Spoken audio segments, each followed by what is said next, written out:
नमस्ते दोस्तों, मैं बीडी सिंह और आपका हमारे YouTube चैनल काम की बातें विथ बीडी सिंह में स्वागत है। दोस्तों, हमारा ये दूसरा वीडियो है जो काफ़ी दिनों के बाद आया है। इसके लिए मैं आपसे क्षमा चाहता हूँ, क्योंकि आप जान रहे हैं मैं एजुकेशन फील्ड से हूँ, टीचिंग प्रोफेशन में हूँ और अभी बच्चों का हाफ ईयरली एग्ज़ाम आ गया था जिसमें मैं काफ़ी व्यस्त हो गया था। इसके लिए अगेन सॉरी। इस वीडियो में मैं ये बताने की कोशिश कर रहा हूँ, पिछली वीडियो में भी मैंने ऐसा ही बताया था कि दिल्ली में किस तरह से ठगी की जाती है। इस वीडियो में भी मैं कुछ दूसरे तरीकों के बारे में बता रहा हूँ और उससे आपको उस तरीकों को बता के आपको सावधान करने की कोशिश कर रहा हूँ ताकि आप उस ठगी का शिकार नहीं बने। नई दिल्ली रेलवे स्टेशन पर बहुत सारे शू पॉलिश वाले बैठे होते हैं और अपने लकड़े का एक बॉक्स होता है जिस पर ब्रश से टक टक टक टक की आवाज़ करते हुए 10 रुपये में पॉलिश कराओ, 10 रुपये में पॉलिश कराओ, ऐसा बोलते रहते हैं। अच्छा, मैं नई दिल्ली रेलवे स्टेशन पर फंसा हूँ, इसीलिए मैं वहाँ की बात कर रहा हूँ। दूसरे रेलवे स्टेशन जो कनेक्टिंग रेलवे स्टेशन है जैसे कि सराय रोहिल्ला, आनंद विहार और हजरत निजामुद्दीन, पुरानी दिल्ली रेलवे स्टेशन, इसका अनुभव तो मुझे नहीं है, लेकिन मुझे लगता है कि वहाँ भी कुछ ऐसा ही होगा। हम लोग जब 6 महीने या 1 साल काम करने के बाद अपने घर को लौट रहे होते हैं तो सबको पता होता है कि घर से बंदा दिल्ली से घर लौट रहा है बंदा, तो उसके पास कुछ न कुछ पैसे तो होंगे, कमा के ही जा रहा हो। सही बात भी है, हम लोग कुछ न कुछ कमा के ही घर जा रहे होते हैं, चाहे ज़्यादा हो या कम हो। तो ऐसे कंडीशन में चाहते हैं कि थोड़ा लुक, पैसे में होते हैं तो लुक थोड़ा अच्छा रखना, ऐसा लगता है ह्यूमन नेचर है, तो हम लोग थोड़े अच्छे लुक के चक्कर में शू पॉलिश चाहते हैं कि करवा लें और वहाँ शू पॉलिश करवाने वाले के पास पहुँच गए। मैंने भी ऐसा ही किया। जब देखा 10 रुपये में पॉलिश, 10 रुपये में पॉलिश बोल रहे हैं तो मैं पहुँच गया। भाई साहब कितने का पॉलिश? तो 10 रुपये में करवा। वो पहले से भी बोल रहा था, उसने कहा 10 रुपये में करवा। मैंने उसको सूज दे दी अपने, भाई पॉलिश कर दो, और 10 रुपये हाथ में लेके खड़ा हो गया। पॉलिश करते करते उसने बोला कि भाई आपका ये सोल घिस गया है, तो इसमें आप कीला फिट करवा लो, इससे बेहतर होगा कि सोल और आगे नहीं घिसेगा। अच्छा, अगर आपके नए शूज हैं तो भी वो बोलेंगे आपको। तब क्या बोलेंगे कि भाई सोल आपका नया है, अगर आप कीला अभी लगवा लोगे तो नया का नया ही रहेगा, घिसेगा नहीं। और अगर पुराना है, थोड़ा घिसा हुआ है, तो बोलेंगे कि आप इसमें कीला फिट करवा लो, सो दैट कि जितना घिस गया है आगे नहीं घिसेगा। दोनों ही कंडीशन में आपके लिए अच्छा ही है। आप तो चाहोगे कि हमारा शूज अगर नया है तो नया ही रहे और पुराना हो चुका है तो इससे पुराना नहीं हो, ये कोई भी चाह सकता है। तो मैंने पूछा भाई कितने का होगा, भाई साहब कितने का कीला लगेगा? तो 10 रुपया। तो मनी मन मैंने सोचा 20 रुपया लगेगा, कोई बात नहीं है, तो हाँ कर दीजिए। मैंने बोला कर दीजिए हाँ। उसके बाद उन्होंने कीला फिट करना शुरू कर दिया और मैं वहाँ पे खड़ा हूँ।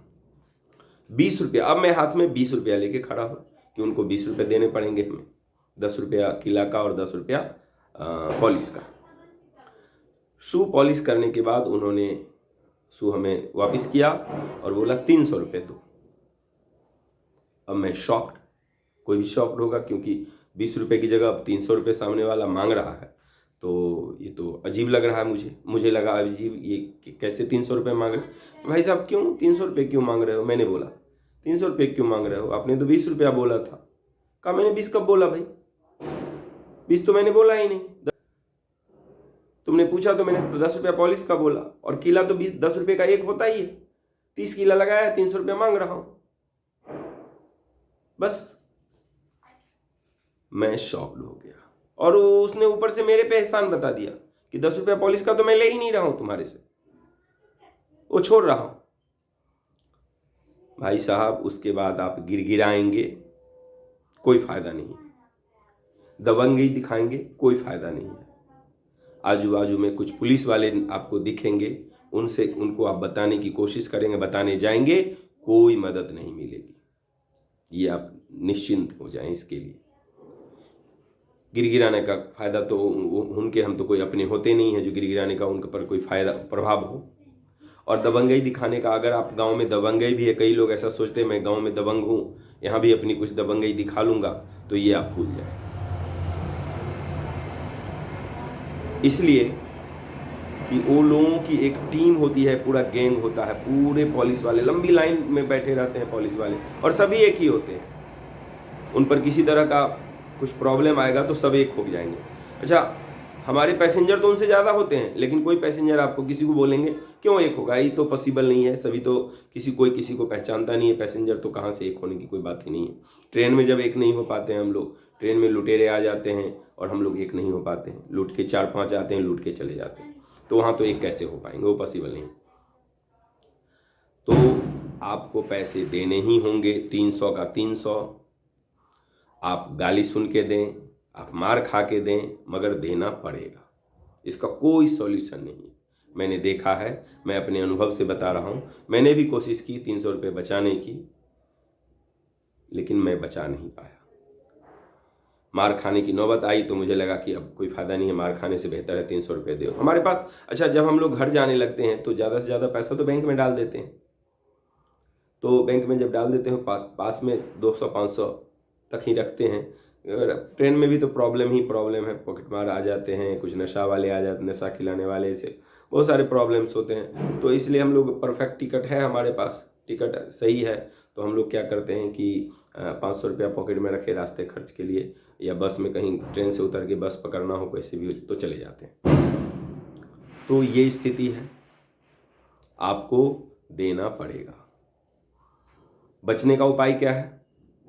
बचने का उपाय यह है कि जिस मोहल्ले से हम चलते हैं, रेलवे रोड पे आके बस या मेट्रो पकड़ते हैं, वहाँ पे पुलिस वाले बहुत सारे मिल जाते हैं, उनके पास जाएं, उनसे पॉलिश करवाएं, और वो जो बोलेंगे, जितना बोलेंगे उतना ही लेंगे। हो सकता है रिक्वेस्ट करने पर 1-2 रुपया छोड़ भी दें, लेकिन इसके लिए थोड़ा अर्ली चलना होता है, जल्दी चलना पड़ता है। क्योंकि हम लोग कई बार मैंने तो जब भी देखा, मैं जब भी चला हूँ लेट ही हो जाता है मुझे। किसी दोस्त ने कहा भाई मेरा बच्चे के लिए शूज लेके जाना, किसी ने पापा के लिए ये लेके जाना, मम्मी के लिए ये ले जाना, ये सब करते करते लेट हो जाता है। और लेट होने के चक्कर में हम लोग बस या मेट्रो जल्दी से पकड़ लेते हैं कि रेलवे स्टेशन जल्दी पहुंच जाए तो निश्चिंत रहेंगे। तो रेलवे स्टेशन अब 1 घंटे पहले पहुंच गए, और 1 घंटे पहले पहुंचे तो वहाँ काफ़ी टाइम है, वहाँ तो अब हम निश्चिंत हैं कि ट्रेन हमारी छूटेगी नहीं, तो वहाँ पॉलिश करवाने के चक्कर में लग जाते हैं, और इस तरह से हम 200-500 रुपये लुटवा लेते हैं अपना, लूटने वाले लूट लेते हैं। तो दोस्तों, इससे बचने का उपाय है कि मोहल्ले से बाहर निकलें, वहीं पर शू पॉलिश करवा लें, और अगर नहीं करवा पाए वहाँ तो डायरेक्ट अब घर जाएं, रास्ते में शू पॉलिश करवाने की ज़रूरत नहीं है। यह करके हम अपने खून पसीने से कमाए हुए पैसों को बचा सकते हैं। अदरवाइज लूटने वाले तो जगह जगह बैठे ही हैं। वो हमारे जैसे, हमारे आपके जैसे लोगों को जो दिल्ली मुंबई से बाहर से आए हैं, दिल्ली मुंबई से घर जा रहे हैं, तो ऐसे लोगों की तलाश में तो बैठे ही। उनसे बचिए और इस तरह अपने आप को बचा सकते हैं। प्रयास कर रहे हैं कि आपको बचाएं, जिस तरह मैं फंस गया आपको फंसने से बचाएं। अगर मेरा ये प्रयास अच्छा लगे तो आप इस चैनल को सब्सक्राइब करें, लाइक करें, शेयर करें। धन्यवाद।